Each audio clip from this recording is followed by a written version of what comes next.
en tout temps par esprit toutes sortes de prières. Amen.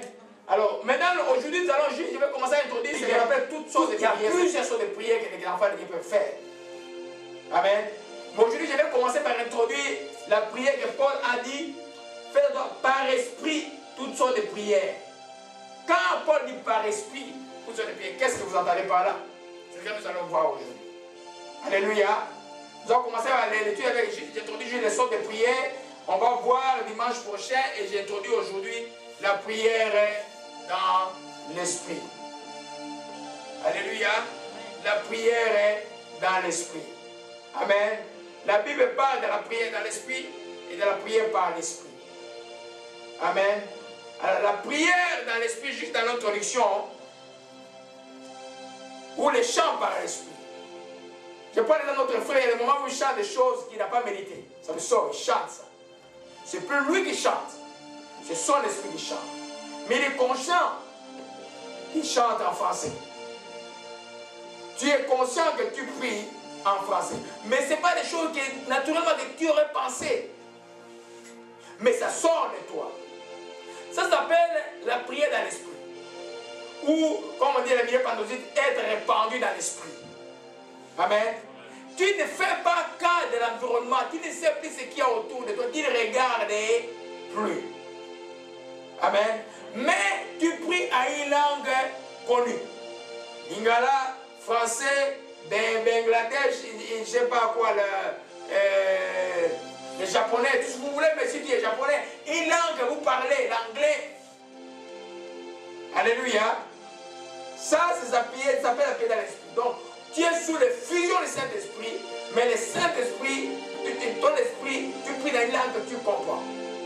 Alléluia. On va voir ça dimanche en détail. Et puis, il y a autre chose qu'on appelle la prière qui a créé beaucoup de divisions dans certaines églises aujourd'hui. Amen. Au début, c'est la prière par les saints, par l'esprit, qui est la prière en langue. La prière en langue, tu pries dans une langue inconnue, qui peut être une langue terrestre, que toi tu n'as pas appris, que tu n'as jamais appris. Tu pries à Dieu congolais qui prie en arabe, qui prie en hébreu, ou une langue céleste que personne ne peut comprendre. Alléluia. Mais tu sais, dans tous les dégâts, tu sais que tu pries. Amen. Tu sais que tu pries. Tu n'es pas pris par l'apoplexie, tu n'es pas contrôlé par un esprit, et puis tu ne peux pas t'arrêter. Amen. La Bible dit, quand tu pries en langue, on dit l'esprit des prophètes est soumis au prophète. C'est-à-dire, quand c'est le Saint-Esprit qui prie en toi, tu peux pouvoir arrêter. Alléluia. On va voir ça en détail parce que Paul dit, prier par esprit, toutes sortes de prières. Je vous dis que la meilleure des prières, comme nous avons dit au début de cette introduction, c'est la prière initiée par le Saint-Esprit. Si le Saint-Esprit initie une prière, c'est la prière la plus efficace qui soit. Alléluia. Dans Romains 8, il ne dirait pas que c'est selon la volonté de Dieu que l'Esprit intercède dans notre faveur. Alléluia. On va voir ça en détail dimanche prochain. Alléluia. Parce que quand on est, commençons par la prière dans l'esprit. On est en pleine prière. On loue Dieu et puis à un moment tu commences à prier. Ce n'est pas ta volonté, mais l'esprit te pousse à prier. Cette prière-là, quand vous la commencez, laissez-la aller jusqu'au bout. Amen. Laissez-la aller jusqu'au bout. Vous allez voir qu'à la fin, souvent, au début, peut-être vous avez un fardeau, une lourdeur, un endormissement. Et vous voyez que tout cela est parti. C'est-à-dire que votre fardeau a été enlevé. Alléluia. Je ne crois pas que la prière par l'esprit est supérieure à la prière dans l'esprit. Non, non, non. Je crois que les deux prières comme c'est le Saint-Esprit qui est en mouvement, apportent les mêmes résultats. Alléluia. Sauf qu'il y a beaucoup de gens qui ignorent le poids de la prière. Il y en a qui ne sentent même plus qu'il y a un poids de la prière. Tellement qu'ils ont la voix du Saint-Esprit.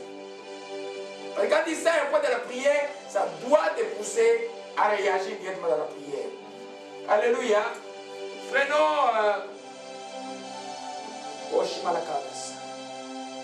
Amen. Amen.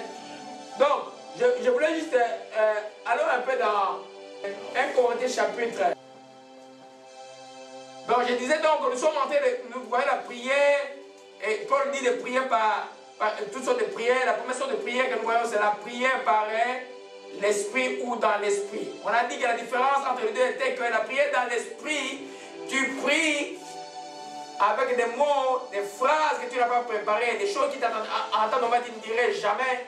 Tu n'es pas conscient de ton environnement, tu es vraiment parti, mais tu pries à une langue connue. Alléluia. Mais la prière, tu peux te dire, je priais pour tel frère. J'ai vu son nom pendant que j'ai prié. Amen. La prière par l'esprit, généralement, on dit la prière par les langues, qui sont très controversées dans le corps de Christ. Il y a des églises qui ne l'admettent pas. Il y en a qui disent que les langues ont déjà cessé depuis longtemps. Vous pouvez croire avec moi que les langues n'ont jamais cessé.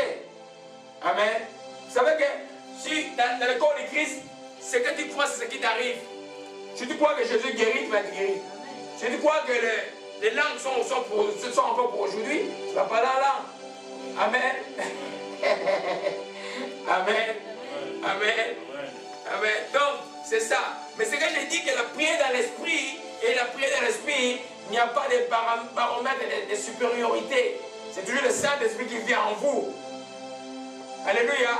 L'élément le plus central est que votre cœur soit limpide, parce que cela vient ici. Tu ne parleras jamais en vraie langue de Dieu si tu as l'amertume dans le cœur. Tu es quelqu'un qui ne pardonne pas. Amen. Ça vient ici. J'ai vu les jeunes gens baptisés du Saint-Esprit après Amen. Ils me disaient, mais mes dents veulent tomber. Oui, j'ai mal ici, j'ai mal ici. J'ai dit, tu ne vas pas mourir. Et il dit, les dents ne tomberont pas. Les dents ne sont jamais tombées jusqu'à aujourd'hui. Alléluia. Amen. Alors, nous prenons 1 Corinthiens 14, de toute façon, on va terminer par là à cause du temps. Alléluia. Que le nom de Jésus soit béni pour cette journée. Alléluia.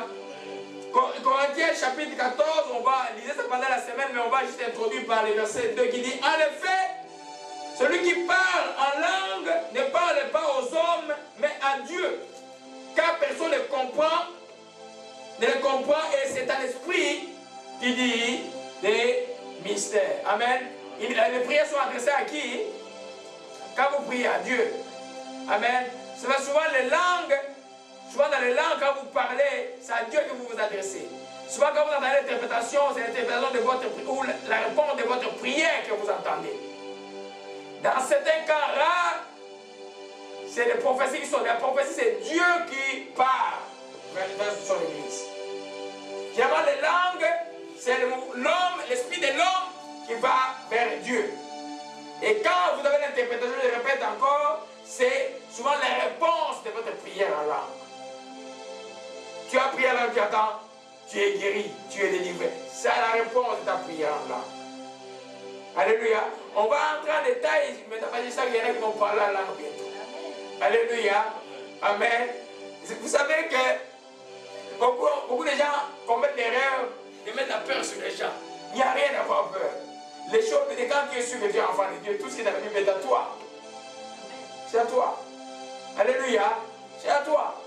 Si Dieu te va disposer à prier dans les langues. Parce que quand tu es fatigué, comme j'ai m'endormi hier, même pas 30 minutes, 5 heures du matin. Frère Laurent, je viens, rêve bizarre. Ok. On s'est mis en prière. Je dis, je suis pris seulement en langue. Je prie seulement en langue. Et puis, je ne suis pas dormi. Alléluia. Amen. Alors, aujourd'hui, il y a beaucoup de conflits dans le corps de Christ. Il y en a qui apprennent aux gens à parler en langue. Ce n'est pas biblique. Je peux pas, comment on peut parler, on peut apprendre à parler du Saint-Esprit pour apprendre. Il n'y a pas d'apprentissage en langue. Quand vous allez parler en langue, vous allez parler en langue. Ça vient ici, là, vous allez parler. Amen. Et qu'il y en a aussi qui ne veulent pas du tout entendre les langues. Quand il y a les langues, je vous dis, c'est pourquoi beaucoup des églises traditionnelles ont des problèmes. Ils ne peuvent pas gagner un seul combat parce qu'ils ont mis les langues à côté. Vous savez ce qui se passe quand vous priez en langue? vous édifiez vous-même. Et que les visions arrivent souvent, c'est pour ça que les visions arrivent. Vous avez tout le monde qui parle la langue voit les visions. Vous n'avez jamais posé la question?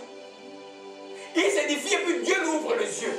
Et puis les réponses arrivent. Et puis il voit plein de choses. Et c'est des gens qui désirent souvent prier. Alléluia. Alors l'église traditionnelle a mis ça de côté parce que les choses compliquées, les gens ne veulent pas. Mais il ne veut pas. Non, on aura beaucoup de choses à faire. Non, non. Non, Paul a dit que c'est quand on parle, on va parler de tout ça en détail. Je vous assure que moi, j'ai parlé en langue pendant 5 ans sans interprétation. Et heureusement que mon pasteur de l'époque me disait, j'avais fait 2 ans, après je suis baptisé, j'ai fait 2 ans, il me disait, frère, je ne comprends pas ce qui se passe dans ta vie, mais continue seulement. Un jour à l'église, j'étais en train de parler en langue, et puis je commençais à avoir des visions, je commençais à proclamer la guérison. Souvent, il y a des gens comme des frères qui ont été guéris des yeux et tous ces gens. Amen. Et puis j'ai dit, hey, si c'est de Dieu, personne ne va me l'arriver. Je vais me prier de preuves et tout ça. Et puis, après, maintenant, vous voyez, c'est devenu comme un flou. Mais si vous interdisez, pas de langue, le premier jour, quelqu'un battait l'église, non, on dit que celui qui prie, celui qui parle en prie. Mais combien de prières toi tu as prié depuis 10 ans qui ont attendu 10 ans pour être exaucés? Pour celui qui prie en langue, il peut attendre 5 ans pour être exaucé. Mais ayez beaucoup d'amour envers eux et encadrez-le. Parce que vous ratez beaucoup de choses dans votre église de prier en langue. Ça fait des problèmes. Alléluia. C'est pourquoi il y a quelqu'un qui sont déprimés. Et quelqu'un qui prie en langue quand le problème dépasse. Je vais prier toute la nuit en langue. Et le matin, je ne sais pas comment, je vais voir que j'ai la paix. Alléluia. On va terminer par là. Seigneur, nous bénissons ton Saint-Nom. Nous te rendons grâce encore pour la journée d'aujourd'hui, Père. Nous bénissons ton Saint-Nom pour la miséricorde sur tout le monde entier, surtout l'Amérique du Nord, pour ce qui se passe en ce moment. Nous savons que tu pardonnes les tiens, ok, tous les superflus de Satan n'auront aucun effet sur tes enfants, sur ton église. Père, nous bénissons ton Saint encore pour cet enseignement. De nous donner au Père ces cœurs qui veulent se soumettre les uns les autres, afin que l'union, ok, la stratégie du combat pour la victoire soit notre, au Père. Quand tu nous conduis, Père, tu nous conduis dans ta parole, au Père de gloire, par deux ou que sont la grâce et l'union. Merci encore de faire de nous des hommes et des femmes remplis d'amour pour les autres et qui simplement, au Père, aiment et n'attendent pas seulement qu'on les aime. Père, nous bénissons ton Seigneur pour ta grâce. Merci encore, Dieu de miséricorde, de ce que tu vas faire au milieu de nous. Sois loué et sois exalté. Au nom de Jésus-Christ, nous t'avons ainsi prié. Amen. Alléluia.